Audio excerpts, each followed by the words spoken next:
দৃশ্যমান রাজনৈতিক দলগুলোর যে খাইসলত, সেই খাইসলতগুলোতে পরিবর্তন আসে নাই এবং ভোটাররা বেশ শঙ্কিত। এবং আমরা যতগুলো মিটিং করছি, কমন দুইটা প্রশ্ন ভোটাররা সবসময় আমাদেরকে করেন। তার ভিতর একটা হচ্ছে, ভাই আপনাকে ভোট দিলে, আপনার পক্ষে কাজ করলে এলাকায় থাকা যাবে তো? মিথ্যা মামলার শিকার হবে না তো? আপনি পরে খবর নেবেন তো? পুলিশ ঝামেলা করবে না তো? এই শঙ্কার কথা আমরা কন্টিনিউয়াসলি শুনতে পাচ্ছি। মিথ্যা হয়রানিমূলক মামলা ইতিমধ্যে চলা শুরু হয়ে গেছে। যারা কখনো রাজনীতি করতেন না অথবা আমাদের সাথে কাজ করছেন এমন মানুষগুলোকে আওয়ামী লীগের আমলের মামলা দিয়ে হয়রানি করা হচ্ছে। এবং আওয়ামী লীগের বিরোধী মামলা যেগুলো 24-এর পরে হয়েছে, অজ্ঞাতনামা, হাসিনার সাথে অনেকগুলো খুনের মামলার পর্যন্ত আসামি করা হয়েছে।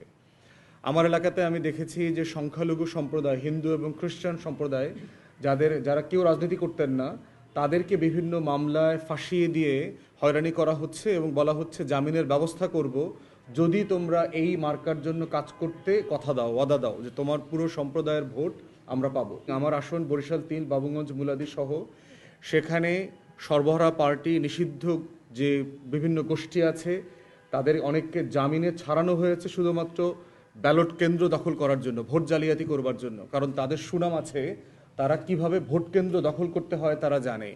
এবং যেহেতু এলাকাগুলো দুর্গম, অনেকগুলো এলাকা আছে, সেখানে আপনার পানি বেষ্টিত, নদী বেষ্টিত, এবং সেখানে আইনশৃঙ্খলা বাহিনী চাইলেই খুব র্যাপিড অ্যাকশনে যেতে পারবে না। প্রশাসন যেই লেভেলে দৃশ্যমান অ্যাকশন নেবার কথা ছিল, এই দৃশ্যমান অ্যাকশন সারা দেশে আমরা কোথাও দেখতে পাচ্ছি না।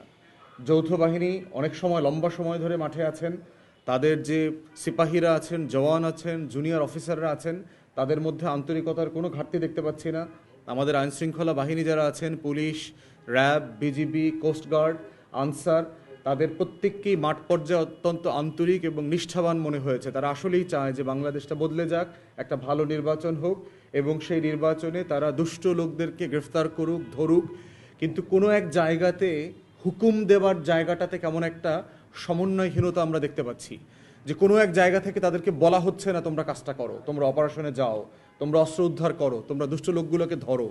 এই কমান্ড জায়গাটা না থাকার কারণে যেটা হচ্ছে, এই বিশাল আমার আইনশৃঙ্খলা বাহিনী, যারা প্রচণ্ড রকম দেশপ্রেমিক, যারা প্রচণ্ড রকম জুলাইকে ধারণ করেন এবং নতুন বাংলাদেশ গড়বার জন্য দৃঢ় প্রত্যয় নিয়ে আছেন, তারা মাঠ পর্যায়ে আসলে কোনো অ্যাকশন নিতে পারছেন না।